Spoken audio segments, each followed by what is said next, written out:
கடலினிடையில் சீசரெல்லாம் புயலினிடையில் கலங்கும் வேளை, கடலினிடையில் சீசரெல்லாம் புயலினிடையில் கலங்கும் வேளை, மலையில் இருந்து கண்ட தேவன் கடலில் நடந்து அமைதி தந்தார், கடலில் நடந்து அமைதி தந்தார். கலங்கிடாதே திகைத்திடாதே, இயேசு உன்னை கைவிடாரே, இயேசு உன்னை கைவிடாரே, இயேசு உன்னை கைவிடாரே, இயேசு உன்னை கைவிடாரே.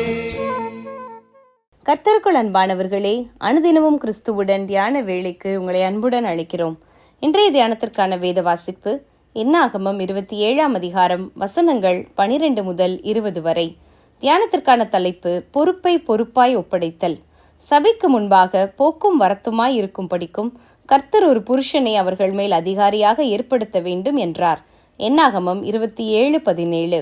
இன்று உலக பிரகாரமான அலுவலகங்களிலும் சரி, ஆவிக்குரிய சபைகளிலும் சரி, பொறுப்பை உதாசீனம் செய்வோரும், பொறுப்பை மற்றவர்களுக்கு கொடுக்க தயங்குவோரும், எப்போதும் தாங்களே பொறுப்புகளை செய்ய வேண்டும் என்ற நப்பாசையிலும் இருப்போரையும் காணக்கூடியதாக இருக்கிறது. இங்கே தேவன் மோசேயும் ஆரோனும் தமது கட்டளைக்கு கீழ்ப்படியாமல் தங்கள் இஷ்டத்துக்கு நடந்து கொண்டதால் அவர்களுக்கு கானானுக்குள் பிரவேசிக்கும் ஸ்லாக்கியத்தை மறுத்துவிட்டார். இப்போது கர்த்தர் மோசேயிடம், நீ இந்த அபாரிம் மலையில் ஏறி இஸ்ரவேல் புத்திரருக்கு நான் கொடுத்த தேசத்தை பார், அதன் பின் ஆரோன் அவன் ஜனத்தண்டை சேர்க்கப்பட்டது போல நீயும் சேர்க்கப்படுவாய் என்கிறார். இந்த இடத்தில்தானே மோசே தனது பொறுப்பில் பொறுப்பாளியாக நிற்கிறார்.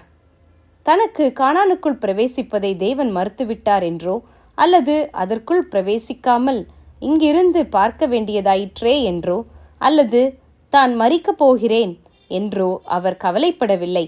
மாறாக தான் வழிநடத்தி வந்த மக்கள் இனி மேய்ப்பனில்லாத ஆடுகளைப் போல ஆவார்களோ என்றே கவலைப்பட்டார். தனது பணியை முன்னெடுத்து செல்ல இன்னும் ஒருவனை நியமிக்க வேண்டும் என்று தேவனிடத்தில் முறையிடுவதை காண்கிறோம்.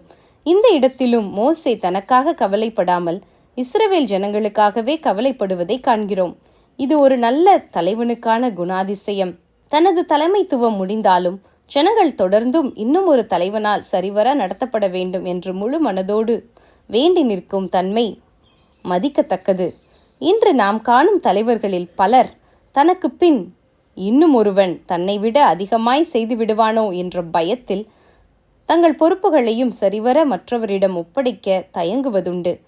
எப்பொழுதும் தாம் தன் தலைமைத்துவத்தில் இருக்க வேண்டும், தன்னை போல இன்னும் ஒருவரால் எதையும் செய்ய முடியாது என்ற பெருமையான எண்ணங்களால் ஆளப்படுபவர்களும் உண்டு. பிரியமானவர்களே, தேவன் நமது கரங்களில் தந்த பொறுப்பை அவருக்காக முழுமனதோடு செய்ய முற்படுவோம். அந்த பொறுப்பை தேவனே இன்னும் ஒருவரிடம் ஒப்படைக்க எண்ணும்போது சந்தோஷமாய் அதை விட்டு கொடுக்க முன் வருவோம். நான் நட்டேன், அப்பல்லோ நீர் பாய்ச்சினான், தேவனே விளையச் செய்தார். 1 கொரிந்தியர் 3:6. ஜெபம் செய்வோமா? அன்பின் கர்த்தாவே, நீர் எங்களை நம்பி தந்திருக்கும் பொறுப்புகளை மனுஷர்களுக்கென்று செய்யாமல் கர்த்தருக்கென்றே மனப்பூர்வமாய் செய்கிறவர்களாய் காணப்பட எங்களுக்கு உதவும். ஆமேன்.